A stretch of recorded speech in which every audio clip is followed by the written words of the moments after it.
Okay, we are live. Good evening. My name is Attorney Vincent Davis, and this is The Secret, How to Fight CPS and Win. I'm joined tonight by a very special guest, Cassie Metz. Is that how we pronounce it? Yes. Uh, Hi, Kathy. How are you? I'm doing good. How are you? Good. I was reading some notes before the show. You're from California? I am. Okay. Don't tell me the county, but are you in Northern, Middle California, or Southern California? Northern California. Okay, very good. Good evening, Miss G. We just started. How are you? I'm good. How are you? Good, good. We have Cassie Metz with us tonight. Hi, Cassie. How are you, honey? I'm doing good. How are you? I'm good, sweetheart. Cassie is apparently from Northern California. We're not going to mention her county, but she now has a CPS matter. Okay. Cassie, what's going on or what went on? Yes. So I actually had two cases in two different counties in Northern California. One was regarding my oldest daughter, who is 8, and the secondary one, and that started in August of 2020. And the second case was in a different county about 45 minutes away from the original county, and that started in November 2022 or 2020. And that was with my daughters. I have 5 kids in total, and it was the older 3 that got detained. The oldest has a different father than the younger 4. Mm-hmm. And in the first county, it actually was because my oldest daughter was because we were in a really gnarly custody battle, and the court got sick and tired of domestic violence being reported in both homes. And so the judge said, I don't know which home is safe for her. So she placed CPS in our lives and had CPS do an investigation, and they decided to pull my oldest daughter out of both of our custodies from both homes and they did place my daughter with my aunt and uncle in that county. And that county, I thought, was going to do right by my daughter, but at the end, they did not. Because my daughter's father was my abuser and is also abusive to his current wife in front of my daughter. And the problem with that was that they gave custody to my ex-abuser and kicked me out of my daughter's life. They didn't terminate my rights or anything. They just made it to where I can't visit with her. And I haven't seen her since, I believe, the end of April of 2022. I haven't seen her since then. And that's because they said something about service providers saying, specifically one provider, a psychiatrist on their end, saying that my visits were detrimental to her.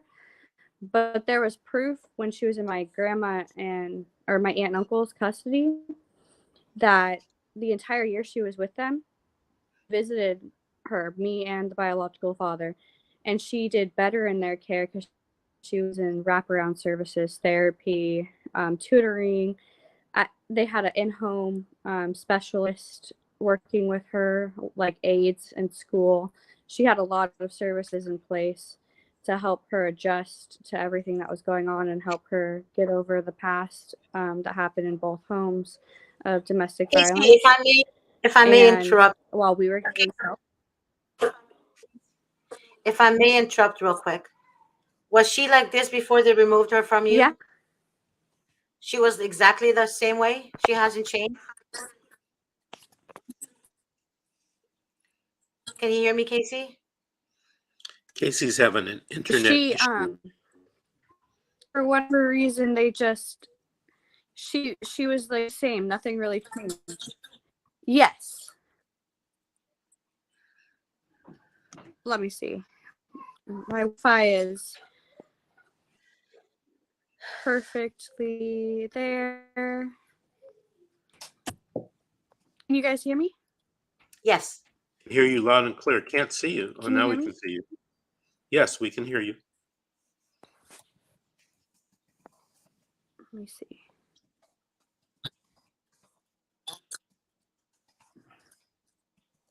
Okay. Casey, we can hear you and see you. I don't know what's going on. My Wi-Fi is perfect.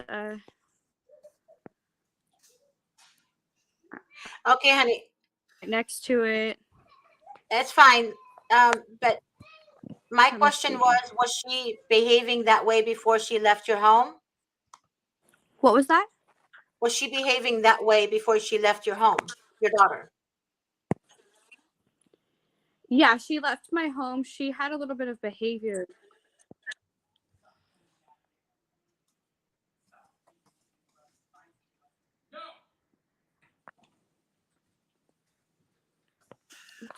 We've lost her completely, Miss G. Sorry about that. I got to have our producer Grace and moderator check with these people with their internet connections before we try this again.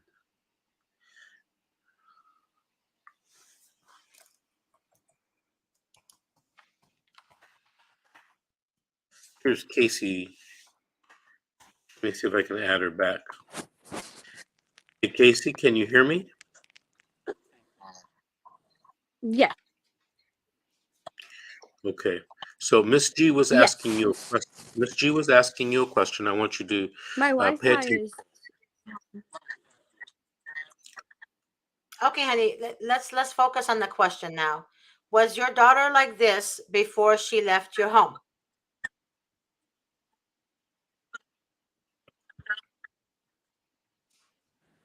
She did have behavioral problems before she left our home. Mm-hmm. She was angry. Mm-hmm. And why was she angry? I did have her in therapy. But why was she If angry? I had to Did she share with guess, you? the exposure to the domestic violence is what made her angry. So basically, the exposure to the domestic violence made them angry, but the state gave custody to the abuser. Is that what I heard? Is that what I heard? Hey, Miss G, I'm gonna have Yeah, to I take don't her feel off. like the state needed to. Yeah, I don't feel like the state needed to interfere. I did have her. Yeah, it's not working. I'm sorry. Wow. Did she say that the state give her custody, give the father custody of her, of the No, kids? no, I didn't hear, but I'm trying to understand what happened. no, she didn't say that.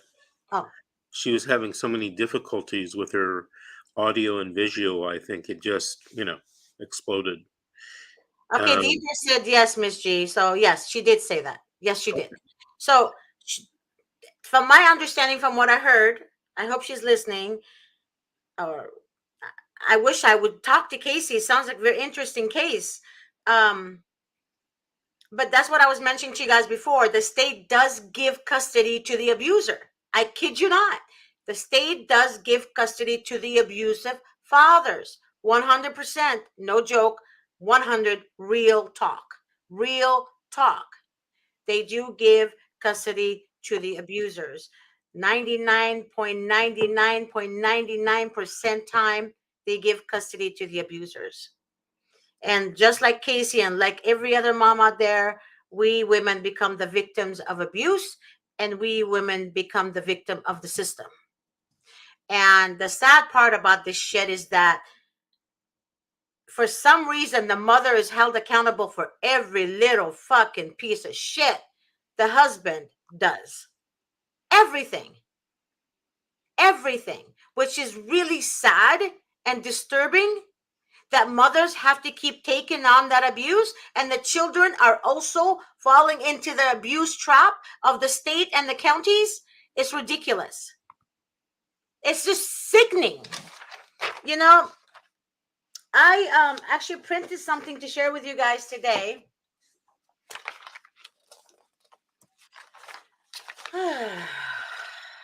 Welcome to America, people. Okay.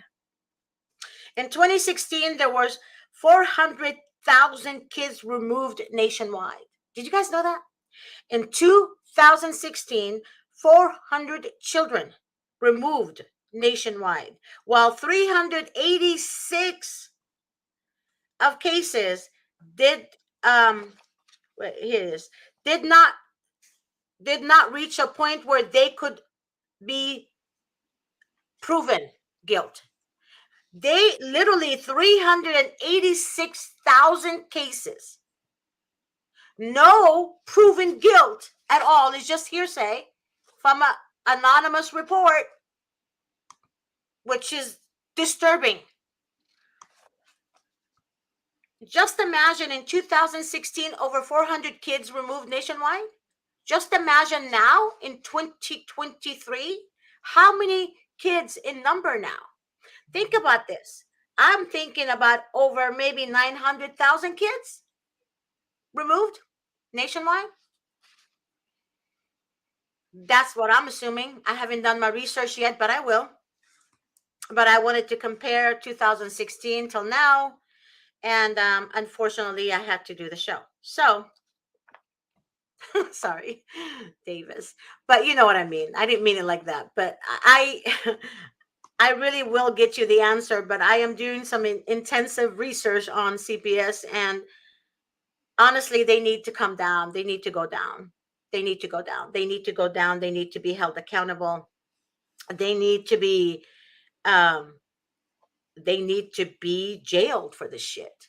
Social workers who lie and withhold evidence should be in jail. They should be in jail. Judges who commit crime by giving orders, the children to the abuser, should be jailed.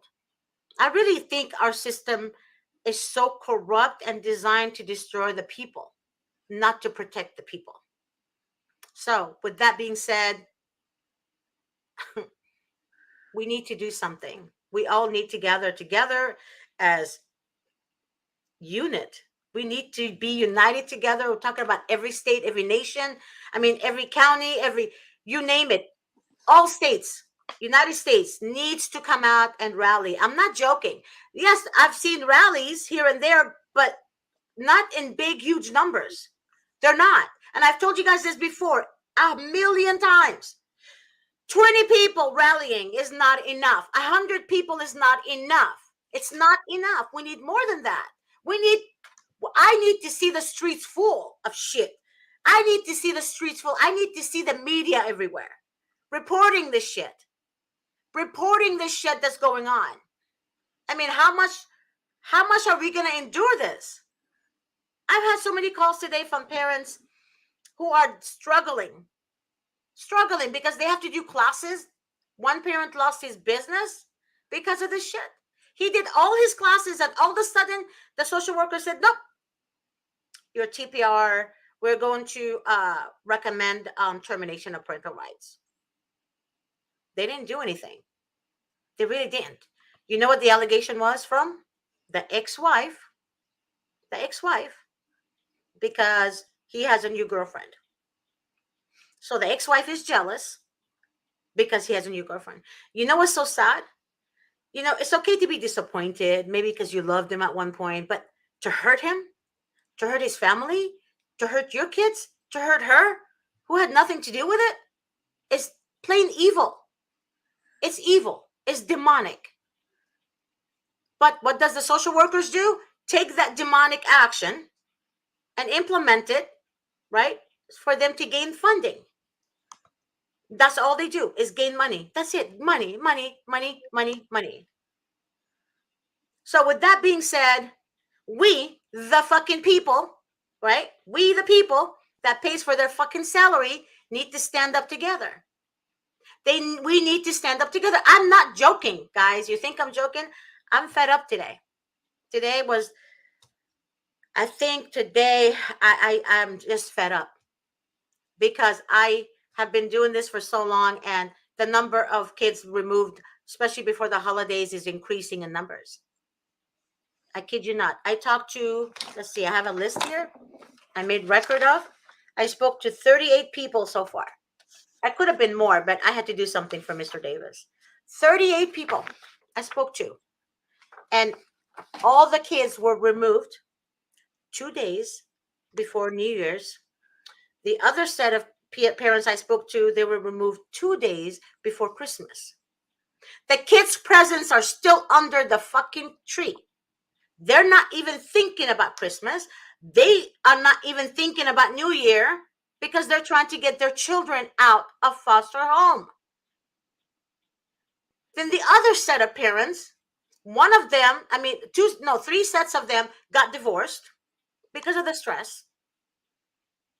One parent lost his job, his business. He had a beautiful business, making great money, lost his business because they have him do classes. He couldn't keep up with the classes and his business. So we all need to literally fill the streets up with our voices. Our voices. You know, right now they're debating in Congress, the Democrats are saying, oh, we need to approve the $39.8 billion to Ukraine. Well, motherfuckers, you want to keep sending billions and billions of dollars to Ukraine? The biggest sex trafficking, child trafficking country in the fucking world? Yeah, and chummy with the president of Ukraine? To me, I don't give a fuck what Putin and him are doing to each other. I really don't. But what about the United States citizens who are struggling, right? Where are you, Schumer? Where are you? Why aren't you defending the people that's paying your fucking salary to sit on the fucking bench and for you to have a voice? Well, Pelosi's out. Thank God she's out. But the point I'm trying to make is the government is not for the people, but the people are paying for their fucking salary. So we need to fill the streets up. I'm talking about everywhere in the United States need to stand together. I am not fucking with you guys. I seriously encourage it. I swear, if I can be in all places at one time, I would. But I'm telling you right now, I am determined to fucking expose CPS and to bring it down. I am not joking. I made up my mind today, and I'm going to do it. If you guys want to stand with me, that's fine. I already called a couple of investigative journalists.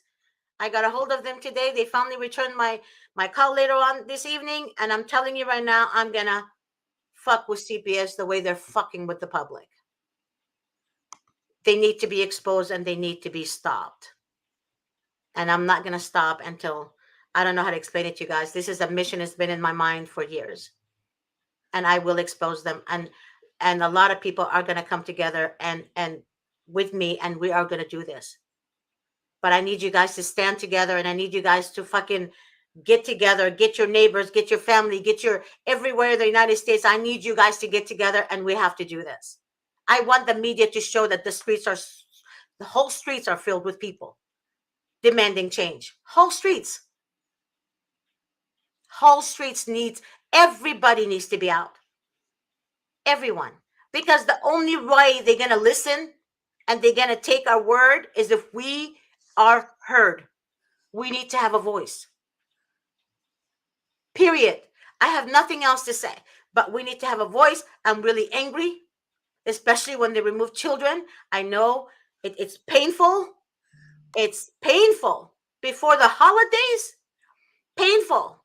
I'm not saying it's not painful any other day, but you're traumatizing the children so much. They did a study recently.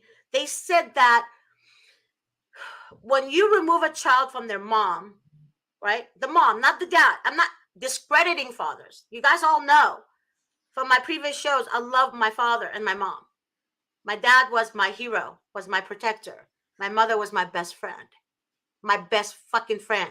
I told her everything. So with that being said, just to remove a child from a mom, the child's chemical balance in the brain decreases. The child becomes irregular, distant, withdrawn, reacting to every little thing. But an abuser will always blame the victim. An abuser, the system will always say, it's the mother's fault. But it's not true. because the child never acted like this before you took him from the mom. But yet, if the father is the abuser, they give him the children. Isn't that weird, right? It's disgusting. It makes a normal person lose their mind, especially a person that actually grew up in a good family home, right? No fight, no divorce, nothing. I mean, I didn't know this shit existed until I lost both my parents. I kid you not. Not that my parents kept me sheltered. I just thought the world from my parents' eyes was beautiful because all I saw was them. I trusted men, I trusted friends, I trusted people. Because I didn't, I guess by looking at my parents, I didn't think there was ugly out there. But there's ugly out there.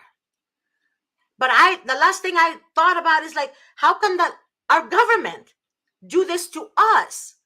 But they're worried about Ukraine. Ukraine. So we need to stand together. There's a lot of Americans out there, and may God save your souls. You guys think that parents who lose their children, mothers especially, that they're bad people. They're not bad people. They're good people. Because the bad people, the bad parents, are killing their children after so many reports made against the mother. They're killing their children. Foster parents are killing children and abusing them. Brutal abuse. But you're judging a mother that did nothing? You're holding accountable a mother that did nothing at all. Imminent danger is not, my ex-wife told my son not to love me. That's not imminent danger, you sons of idiots. That's not imminent danger. That's not danger. Because it's not proven. You're going by an abuser allegation, right? That's all you're doing. He is alleging that the mom said that. The child is fucking 3. I don't get it. And some of you guys think, oh, you know what? I'm going to be nice to the social worker. Everything's going to be cool. Everything's going to be okay. I'm a good mom. No, nothing is going to be okay. And it's not going to be cool. I had a message today, this morning, and I let her have it. And it's actually a general message. As we call it, it's on the system SF1. Mr. Davis can read it, no problem. But she texted us. She said, if Mr. Davis doesn't do pro bono work, then he's really not for the children. Me, Miss G, I said, hey, this is Miss G. And I really wanted her to understand. And I said, I'm not going to sugarcoat shit for you. So let me break it down. Would you work for free? How are you going to pay your bills? Mr. Davis has a heart, but that man has responsibilities. He has to pay his own bills, his employees, right? So therefore, how dare you say he doesn't have a heart? Right? She said nothing back to me. Nothing. She texted me though.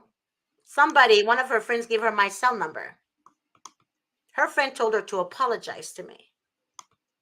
She apologized to me in a text, but she didn't do it on the system, on the portal. So I told her, I'm not going to accept your apology until you send an apology to Attorney Davis. Not that he asked for it, but to me, as someone who knows him, that's bullshit.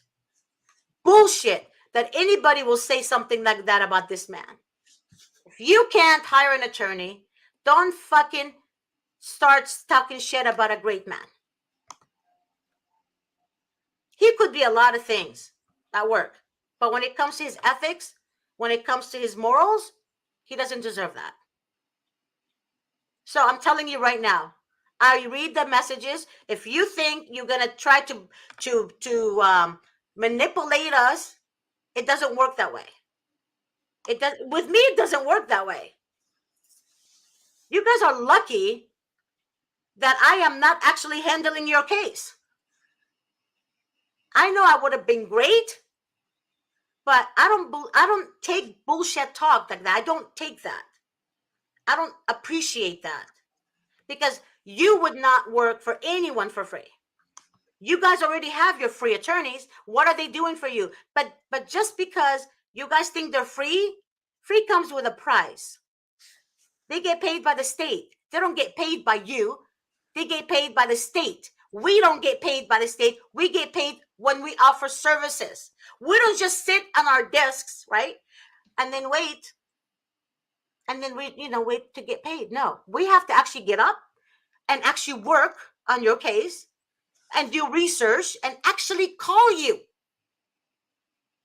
You guys have no idea how much an attorney has to go and do. So wake up, come together as Americans, and we need to start stopping these people. We need to be heard, period. That's all I have to say. I'm sorry if I took the show, Attorney Davis. I'm just having a day today. Okay, Deidre, I get to say something again. I'm sorry. You I'm know, sorry. You don't have to be sarcastic, but okay. we had a guest and she had some internet issues. I hope you call us back or Grace get in touch with her again to reschedule once you have your interview or your internet issues straightened out. We've been on the show now for about 30 minutes, and what I'm willing to do right now is take some questions from the audience or from you, Miss G, and I can answer them. And then we'll just end the show early today. Did you have any questions, Miss G? Oh, I'm sorry. What? Did you have any questions? About? Anything? Any questions you wanted to ask me? Any questions somebody may have asked you today? Okay.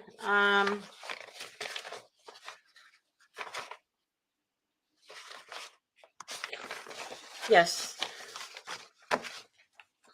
Someone asked, my TPR hearing is on the 7th of January. However, the social worker told me 2 weeks ago that we're not going towards TPR. I'm not understanding how I can have a TPR hearing and I only attended one hearing. This case is in San Bernardino County. I only went to one hearing a year ago, and the other hearings never took place, but all of a sudden now I am having a TPR hearing. Is there anything that we can do? Well, unfortunately, I think there were hearings that you didn't know about or didn't attend or didn't know about to attend. By law, these cases come up every 6 months. So if it's been 12 months, there have been at least 2 other review hearings.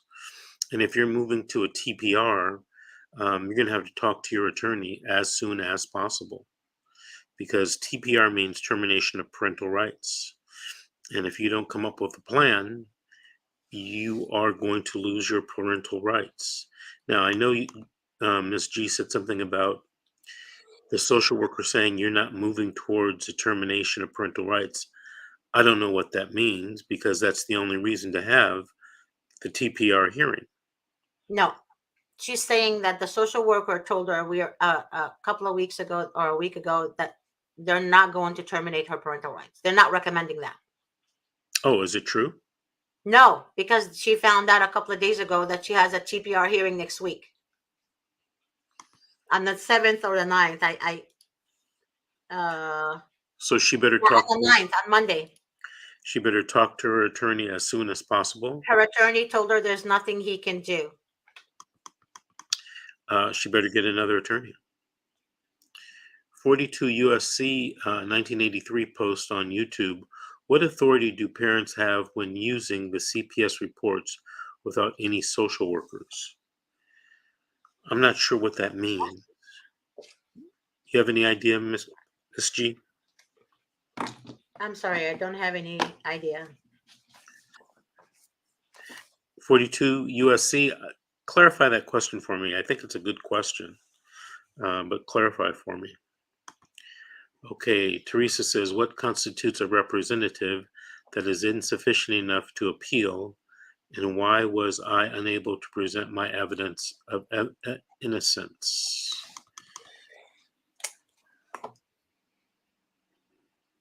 what constitutes a representative? I guess your lawyer would constitute, and what is insufficient enough to appeal? I don't understand that part of the question, Teresa. Maybe you can clarify Um, that. I think you guys need to start requesting a delivered service log from your attorney.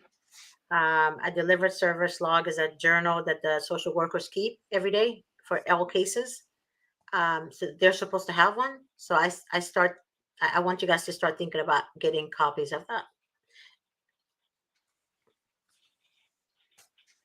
Am I right, Mr. Davis? Or Yes. Did that have to do with one of the questions, you think? I think so. I have a feeling that's what. Okay. Delivered service logs are the daily diaries about your case. Mhm. That's very important. And then here's Teresa saying, he is not a good representative. He was seemingly on their side. Yeah, I told you guys yesterday also that they only hire you guys a free attorney because they want you guys to do what the social worker wants you to do. That's very important. You guys need to do your research. I did a lot of research. I know so much about CPS right now. I guess that's what makes me angry a little bit, is because I've known so much. But you guys need to really research. The reason they want these attorneys is to force you to comply with the social workers. Hey, Miss G, I'm going to end the show this evening, a few minutes early, and hopefully we will have a guest for tomorrow night with Miss G and myself. And so, Grace, if you can try to arrange someone. Everyone, I'll put Grace's email address. It's grace at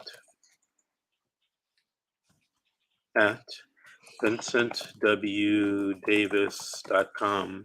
That's Grace's email. She's the producer of the show. So if you want to be a guest, but let me ask you guys something. If you're going to be a guest, make sure you have a good internet connection, preferably high speed internet connection, so your audio and video will come through crystal clear, um, you know, on this live stream. All right, Miss G, thank you again for being a guest, a co-host tonight. I appreciate it. Um, Anything you want to say before I sign off? No. Okay. All right, folks, we'll see you tomorrow night at 7 p.m. Good night.